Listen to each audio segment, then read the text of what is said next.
Hello, welcome back बच्चों। मैं सुनील पांडे आप सबको अपने इस चैनल पांडे सर की क्लास में बहुत बहुत स्वागत करता हूं। आज हम लोग पढ़ने जा रहे हैं कक्षा 7 की सामाजिक आर्थिक एवं राजनीतिक जीवन अध्याय 2 राज्य सरकार। तो आइए अध्याय शुरू करते हैं। जैसा कि हम लोगों ने पिछली कक्षा में यह जाना कि सरकार 3 स्तरों पर काम करती है: स्थानीय, राज्य और केंद्र।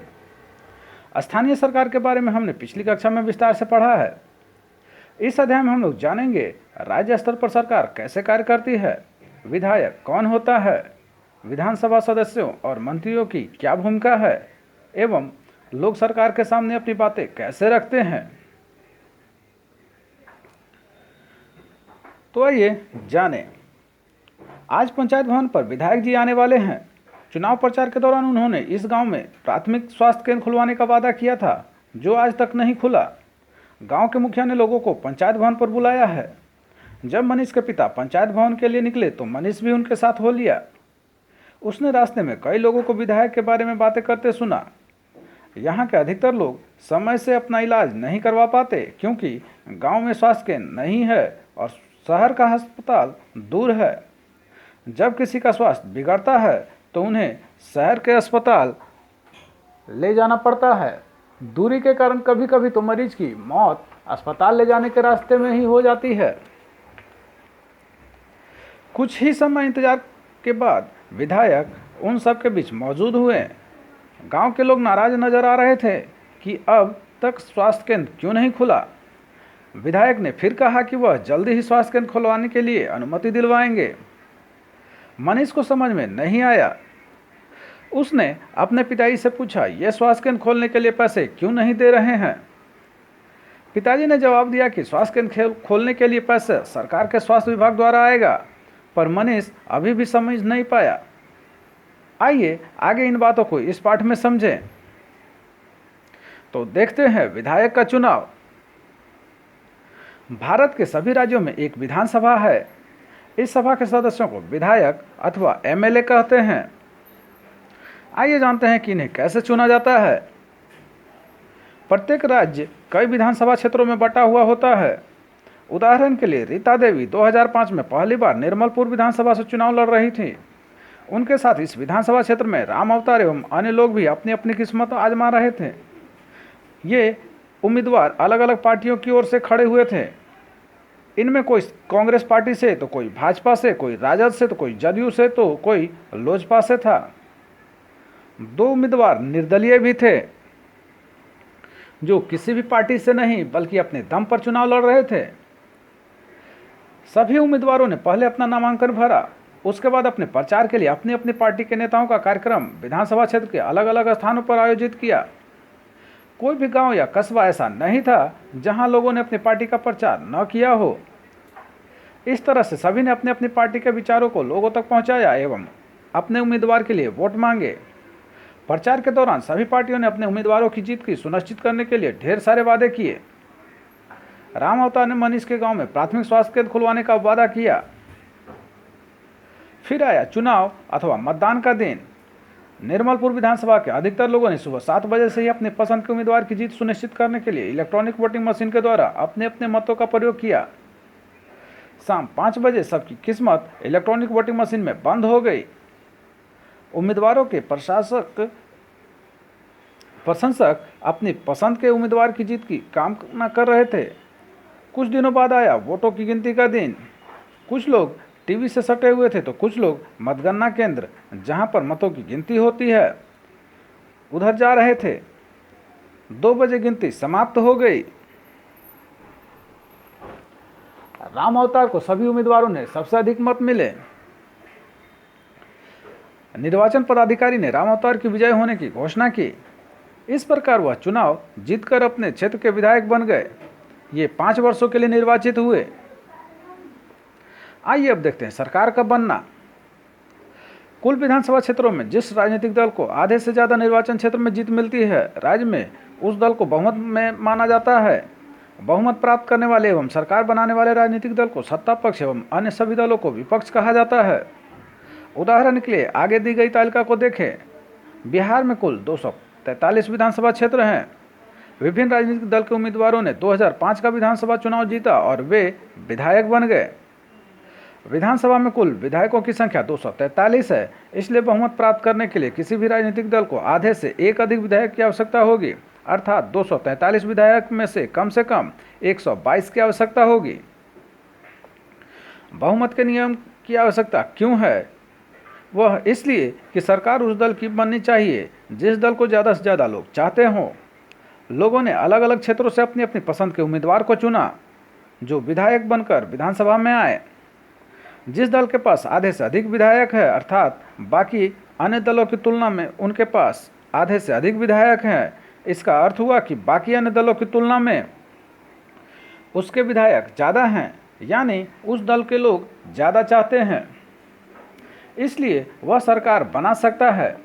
कई बार किसी एक दल के पास अधिक विधायक तो होते हैं लेकिन आधे से अधिक नहीं, यानी बाकी सबकी तुलना में उसके पास बहुमत नहीं होता। ऐसी स्थिति में गठबंधन वाली सरकार बनेगी। तो यहां बिहार का मानचित्र दिखाया गया है विधानसभावार,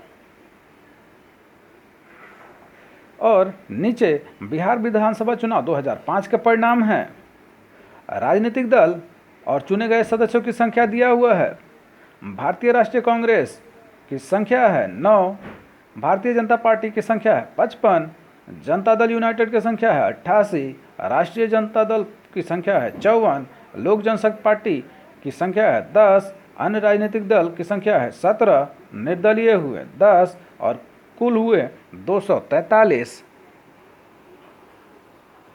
तो दी गई तालिका में चुनाव परिणाम को ध्यान से देखें एवं समझे कि क्या इस चुनाव में किसी भी दल को बहुमत प्राप्त हुआ। भारतीय जनता पार्टी एवं जनता दल यूनाइटेड ने एक साथ मिलकर चुनाव लड़ा था। इनके 143 विधायक होने के कारण इन्हें बहुमत मिली और ये सत्ताधारी पक्ष के सदस्य हो गए। अन्य सभी विधायक विरोधी पक्ष के सदस्य बन गए। इस चुनाव में राष्ट्रीय जनता दल मुख्य विरोधी दल बना, क्योंकि भारतीय जनता पार्टी एवं जनता दल यूनाइटेड गठबंधन के बाद सर्वाधिक विधायक उसी के थे।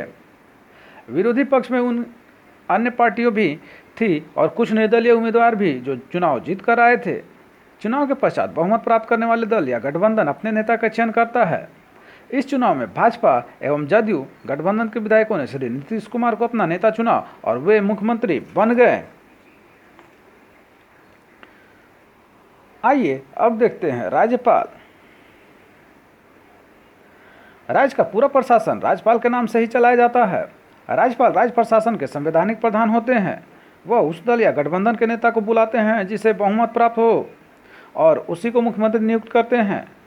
राज्यपाल को मुख्यमंत्री एवं मंत्रिपरिषद की सलाह से कार्य करना होता है। राज्यपाल की नियुक्ति यह सुनिश्चित करने के लिए की जाती है कि राज्य सरकार संविधान के नियमों के अनुसार अपना कामकाज चलाए। आइए अब देखते हैं विधान परिषद। भारत के प्रत्येक राज्य में विधानसभा है, परंतु कुछ राज्यों जैसे कि बिहार, आंध्र प्रदेश, उत्तर प्रदेश, कर्नाटक, महाराष्ट्र एवं जम्मू व कश्मीर के विधानमंडल में द्वितीय सदन के रूप में विधान परिषद है। इसे उच्च सदन भी कहा जाता है। यह एक अस्थायी सभा है जो कभी भंग नहीं होता है। प्रत्येक 2 वर्षों के बाद 1/3 सदस्य सेवानिवृत्त हो जाते हैं और उनके स्थान पर पुनः निर्वाचन व मनोनयन होता है।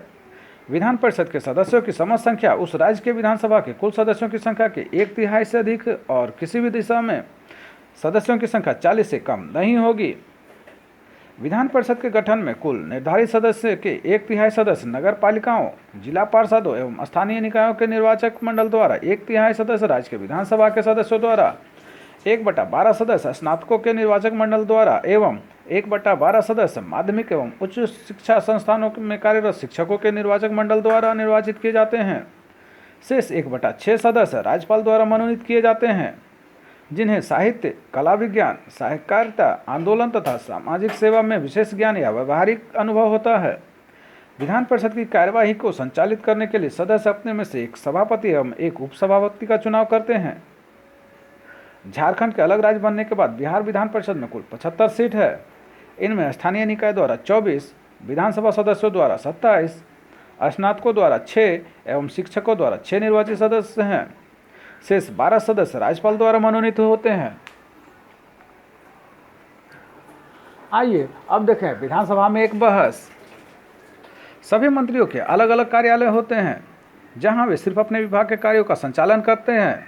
उदाहरण के लिए स्वास्थ्य मंत्री सिर्फ स्वास्थ्य संबंधी कार्यों का संचालन एवं शिक्षा मंत्री, जिन्हें कि मानव संसाधन विकास मंत्री भी कहते हैं, सिर्फ शिक्षा संबंधी कार्यों को अपने विभाग में देखते हैं। उन पर पूरे राज्य की उस विभाग से संबंधित जिम्मेदारी होती है। सभी मंत्रियों को अपने विभाग से संबंधित प्रस्ताव विधानसभा में चर्चा के लिए रखनी होती है। इसके पश्चात सदन के सदस्य उस पर अपनी स्वीकृति देते हैं, जहां सभी दल के सदस्य महत्वपूर्ण विषयों पर चर्चा करने के लिए इकट्ठा होते हैं, बहस करते हैं एवं समस्याओं का हल निकालते हैं। आइए अब विधानसभा की बहस पर गौर करें। विधानसभा के बहस में विधायक अपनी बात रखते हैं, संबंधित विषय पर प्रश्न पूछ सकते हैं एवं सुझाव दे सकते हैं। विभागीय मंत्री प्रश्न का उत्तर देते हैं और सदन को आश्वस्त करते हैं कि आवश्यक कदम उठाए जा रहे हैं। सरकार जो भी निर्णय लेती है उसे विधानसभा के सदस्यों द्वारा अनुमोदित करवाना होता है। हम लोग विधानसभा में किए गए बहस एवं प्रस्तावों को अखबारों, दूरदर्शन, समाचार चैनलों अथवा रेडियो पर पढ़ते व सुनते हैं। आदर्श मध्य विद्यालय सैदपुर के बच्चे परिभ्रमण के दौरान विधानसभा में बहस कैसे होते हैं देखने के लिए अपने राज्य की राजधानी पटना गए। विधानसभा भवन अत्यंत भव्य एवं आकर्षक है। मुख्य द्वार पर बड़े बड़े अक्षरों में बिहार विधानसभा लिखा हुआ था। बच्चे बहुत उत्सुक थे। सुरक्षा व्यवस्था देखते बन रही थी। आम आदमी हो या कोई विधायक, सुरक्षा जांच के बाद ही उन्हें अंदर जाने दिया जाता था। सैदपुर के बच्चे को सुरक्षा जांच के बाद ऊपर दर्शक दीर्घा में ले जाया गया। वहां से वे नीचे के विधानसभा हॉल को देख सकते थे। हॉल में डेस्कों की अनेक कतारें लगी थीं। प्रत्येक डेस्क पर माइक लगा हुआ था जिस पर विधानसभा सदस्य बैठे हुए थे।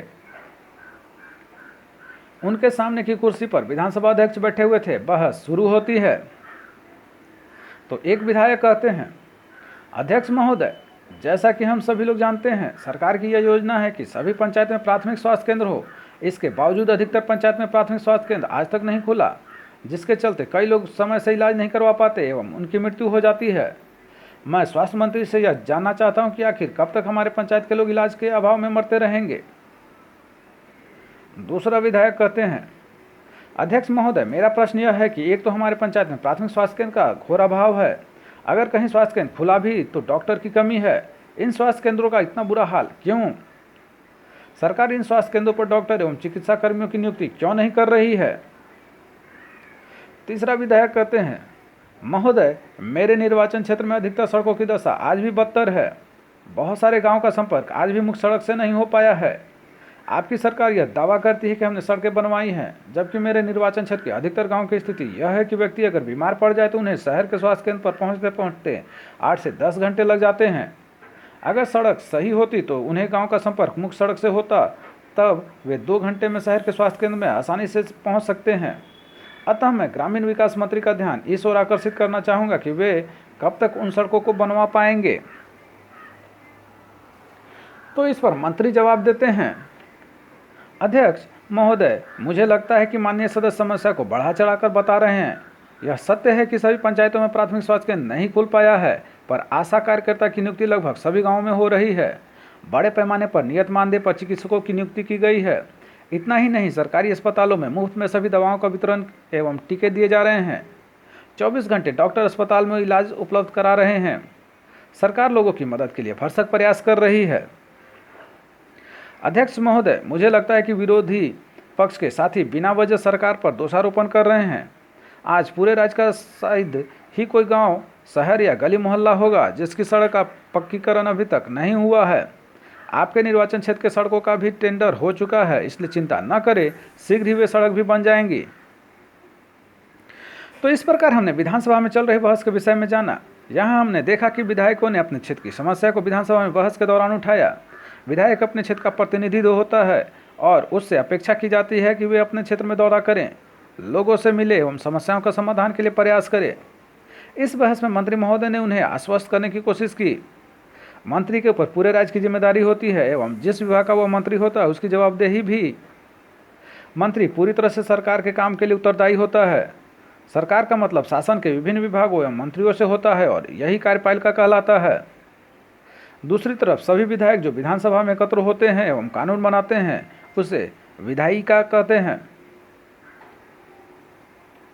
आइए अब देखते हैं सरकार की कार्यप्रणाली। विधानसभा के बहस के कुछ दिन बाद मुख्यमंत्री, स्वास्थ्य मंत्री एवं ग्रामीण विकास मंत्री के साथ विधायक द्वारा सदन में उठाए गए मामले पर विचार करने के लिए बैठक करते हैं। ग्रामीण विकास मंत्री के साथ उस विधायक के निर्वाचन क्षेत्र के दौरे पर जाने की योजना बनाते हैं जिसके क्षेत्र की सड़कों की स्थिति आज भी जर्जर है, जबकि टेंडर 3 माह पहले हो गया है। अगले सप्ताह वे उन गाँवों का दौरा करते हैं एवं विधायक द्वारा उठाए गए मामलों की सही पाते हैं। दौरे से लौटने के पश्चात वे सबसे पहले उस ठेकेदार का ठेका रद्द करते हैं एवं ग्रामीण विकास मंत्री को नए सिरे से टेंडर निकलवाने का आदेश देते हैं एवं 3 माह के अंदर सड़कों की स्थिति ठीक करने की बात भी करते हैं। साथ ही साथ स्वास्थ्य मंत्री को निर्देश देते हैं कि ग्रामीण क्षेत्रों में डॉक्टर की उपस्थिति सुनिश्चित करें जिससे कि गांव के लोगों का इलाज हो पाए। यहाँ जो हम तस्वीर देख रहे हैं वह सचिवालय पटना की है। तो इस प्रकार हमने जाना कि वे लोग जो सरकार में शामिल हैं जैसे मुख्यमंत्री, स्वास्थ्य मंत्री, शिक्षा मंत्री, ग्रामीण विकास मंत्री इत्यादि, इन सभी को समस्याओं पर कार्रवाई करनी होती है। वे अपने कार्यों को विभिन्न विभागों जैसे स्वास्थ्य विभाग, शिक्षा विभाग, पथ निर्माण विभाग, कृषि विभाग आदि द्वारा करवाते हैं।